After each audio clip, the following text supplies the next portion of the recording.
പ്രഭാഷകൻ 49 അധ്യായത്തിൽ നിന്നുള്ള ചോദ്യങ്ങളും ഉത്തരങ്ങളുമാണ് ഇന്നത്തെ വീഡിയോയിൽ ഉൾപ്പെടുത്തിയിട്ടുള്ളത്. ഒന്നാമത്തെ ചോദ്യം, പ്രഭാഷകൻ 49 അധ്യായത്തിൻ്റെ തലക്കെട്ട് എന്ത്? ഉത്തരം, ഇസ്രായേലിലെ മറ്റു മഹാന്മാർ. രണ്ടാമത്തെ ചോദ്യം, വിദഗ്ധമായി ചേർത്തൊരുക്കിയ സുഗന്ധക്കൂട്ട് പോലെ പരിമളപൂരിതമായതെന്ത്? ഉത്തരം, ജോസിയായുടെ സ്മരണ. മൂന്നാമത്തെ ചോദ്യം, നാവിന് എന്തുപോലെയാണ് ജോസിയായുടെ സ്മരണ? ഉത്തരം, തേൻ പോലെ. നാലാമത്തെ ചോദ്യം, വീഞ്ഞു സത്കാരത്തിൽ എന്തുപോലെയാണ് ജോസിയായുടെ സ്മരണ? ഉത്തരം, സംഗീതം പോലെ. അഞ്ചാമത്തെ ചോദ്യം, ഉത്തമ മാർഗത്തിൽ ചരിച്ചത് ആര്? ഉത്തരം, ജോസിയ. ആറാമത്തെ ചോദ്യം, ജനത്തെ മാനസാന്തരപ്പെടുത്തി പാപത്തിൻ്റെ മ്ലേച്ഛത നീക്കിക്കളഞ്ഞതാര്? ഉത്തരം, ജോസിയ. ഏഴാമത്തെ ചോദ്യം, പൂരിപ്പിക്കുക. ജനത്തെ ഡാഷ് പാപത്തിൻ്റെ ഡാഷ് നീക്കിക്കളഞ്ഞു. ഉത്തരം, ജനത്തെ മാനസാന്തരപ്പെടുത്തി പാപത്തിൻ്റെ മ്ലേച്ഛത നീക്കിക്കളഞ്ഞു.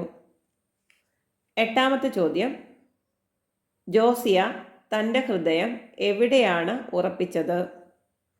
ഉത്തരം, കർത്താവിൽ. ഒൻപതാമത്തെ ചോദ്യം, ദുഷ്ടരുടെ നാളുകളിൽ ജോസിയ ബലപ്പെടുത്തിയതെന്ത്? ഉത്തരം, ദൈവഭക്തി. പത്താമത്തെ ചോദ്യം, ആരൊക്കെ ഒഴികെ എല്ലാവരും പാപത്തിൽ മുഴുകി എന്നാണ് 49:4 പറയുന്നത്? ഉത്തരം, ദാവീദ്, ഹെസക്കിയ, ജോസിയ. 11ാമത്തെ ചോദ്യം, ദാവീദ്, ഹെസക്കിയ, ജോസിയ എന്നിവരൊഴികെ എല്ലാവരും പാപത്തിൽ മുഴുകി ആരുടെ നിയമമാണ് നിരസിച്ചത്? ഉത്തരം, അത്യുന്നതൻ്റെ നിയമം. 12ാമത്തെ ചോദ്യം, യൂദാ രാജവംശം അസ്തമിച്ചത് എങ്ങനെ? ഉത്തരം, പാപത്തിൽ മുഴുകി അത്യുന്നതൻ്റെ നിയമം നിരസിച്ചതുകൊണ്ട്. 13ാമത്തെ ചോദ്യം, ഏത് രാജവംശമാണ് പാപത്തിൽ മുഴുകി അത്യുന്നതൻ്റെ നിയമം നിരസിച്ചതുകൊണ്ട് അസ്തമിച്ചത്? ഉത്തരം, യൂദാ രാജവംശം. 14ാമത്തെ ചോദ്യം, തങ്ങളുടെ അധികാരം മറ്റുള്ളവർക്ക് അടിയറ വച്ചത് ആര്? ഉത്തരം, യൂദാ രാജവംശം. 15ാമത്തെ ചോദ്യം, യൂദാ രാജവംശം തങ്ങളുടെ മഹത്വം അടിയറ വച്ചത് ആർക്ക്? ഉത്തരം, അന്യജനതകൾക്ക്. 16ാമത്തെ ചോദ്യം, ആ ജനത വിശുദ്ധ മന്ദിരം സ്ഥിതി ചെയ്യുന്ന തിരഞ്ഞെടുക്കപ്പെട്ട നഗരത്തിന് തീ വച്ചു, അതിൻ്റെ തെരുവുകൾ ശൂന്യമാക്കി എന്ന് പ്രവചിച്ചതാര്? ഉത്തരം, ജെറമിയ പ്രവാചകൻ. 17ാമത്തെ ചോദ്യം, അന്യജനതകൾ ഏത് നഗരത്തിന് തീവച്ചു എന്നാണ് ജെറമിയ പ്രവാചകൻ പറയുന്നത്?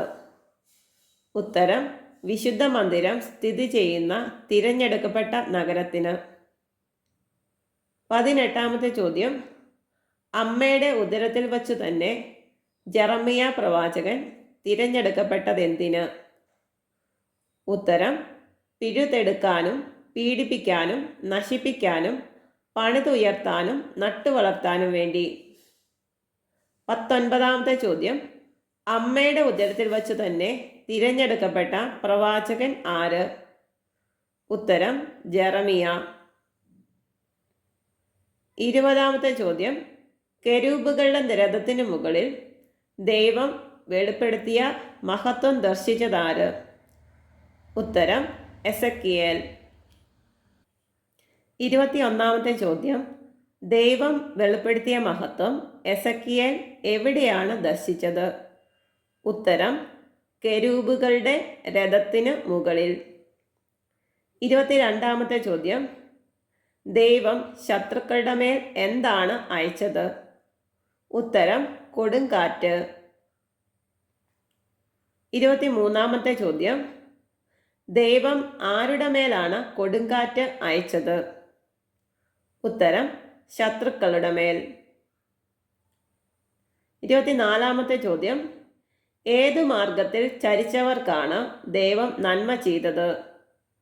ഉത്തരം നീതിയുടെ മാർഗത്തിൽ. 25-ാമത്തെ ചോദ്യം. നീതിയുടെ മാർഗത്തിൽ ചരിച്ചവർക്ക് ദൈവം എന്താണ് ചെയ്തത്? ഉത്തരം നന്മ. 26-ാമത്തെ ചോദ്യം. ആരുടെ അസ്ഥികളാണ് കുടീരങ്ങളിൽ നിന്ന് പുനർജനിക്കട്ടെ എന്ന് പറയുന്നത്? ഉത്തരം 12 പ്രവാചകന്മാരുടെ. 27-ാമത്തെ ചോദ്യം. 12 പ്രവാചകന്മാരുടെ അസ്ഥികൾ എവിടെ നിന്ന് പുനർജനിക്കട്ടെ എന്നാണ് പറയുന്നത്? ഉത്തരം കുടീരങ്ങളിൽ നിന്ന്. 28-ാമത്തെ ചോദ്യം. യാക്കോബിന്റെ ജനത്തെ ആശ്വസിപ്പിക്കുകയും ഉറച്ച പ്രത്യാശ നൽകി രക്ഷിക്കുകയും ചെയ്തത് ആര്? ഉത്തരം 12 പ്രവാചകന്മാർ. 29-ാമത്തെ ചോദ്യം. 12 പ്രവാചകന്മാർ യാക്കോബിന്റെ ജനത്തെ എങ്ങനെയാണ് രക്ഷിച്ചത്? ഉത്തരം ഉറച്ച പ്രത്യാശ നൽകി. 30-ാമത്തെ ചോദ്യം.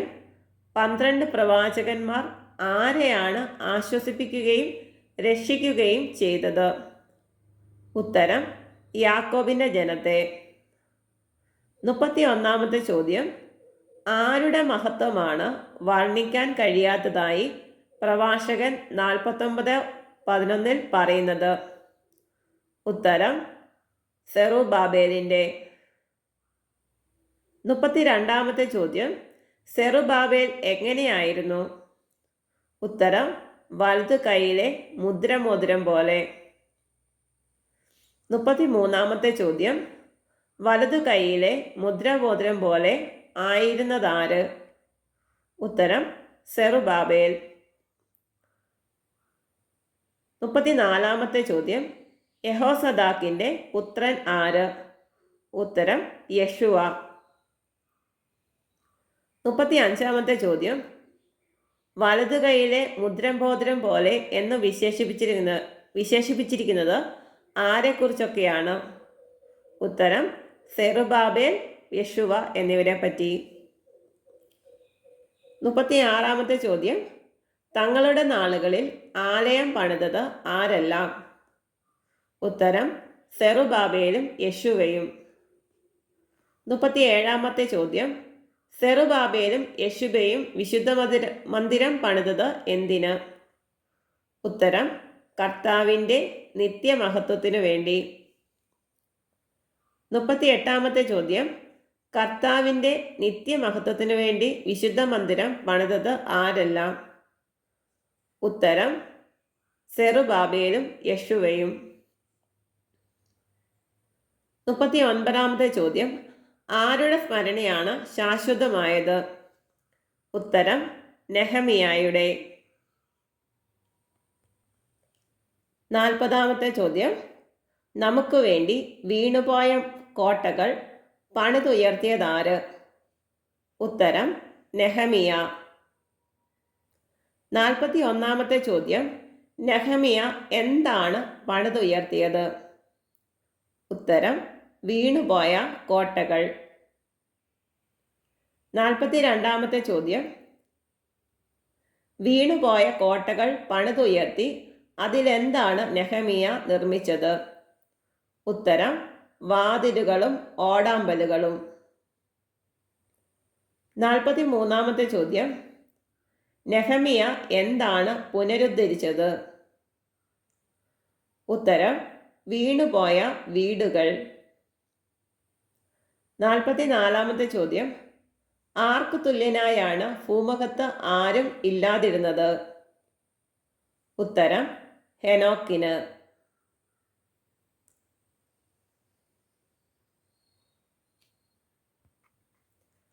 45-ാമത്തെ ചോദ്യം, ഭൂമിയിൽ നിന്ന് സംവഹിക്കപ്പെട്ടതാര്? ഉത്തരം ഹെനോക്ക്. 46-ാമത്തെ ചോദ്യം, ആരെപ്പോലെയാണ് ആരും ജനിക്കാത്തത്? ഉത്തരം ജോസഫിനെ പോലെ. 47-ാമത്തെ ചോദ്യം, ജോസഫിൻ്റെ എന്താണ് സൂക്ഷിക്കപ്പെടുന്നത്? ഉത്തരം അസ്ഥികൾ. 48-ാമത്തെ ചോദ്യം, ആരാണ് ബഹുമാനിതരായത്? ഉത്തരം ഷേമും സേത്തും. 49-ാമത്തെ ചോദ്യം, ആരാണ് സൃഷ്ടികൾക്കെല്ലാം ഉപരിയായത്? ഉത്തരം ആദം. 50-ാമത്തെ ചോദ്യം, ആദം എന്തിനെല്ലാമാണ് ഉപരിയായത്? ഉത്തരം സൃഷ്ടികൾക്കെല്ലാം. 51-ാമത്തെ ചോദ്യം, പ്രഭാഷകൻ 49-ാം അധ്യായത്തിൽ എത്ര വാക്യങ്ങൾ ഉണ്ട്? ഉത്തരം 16.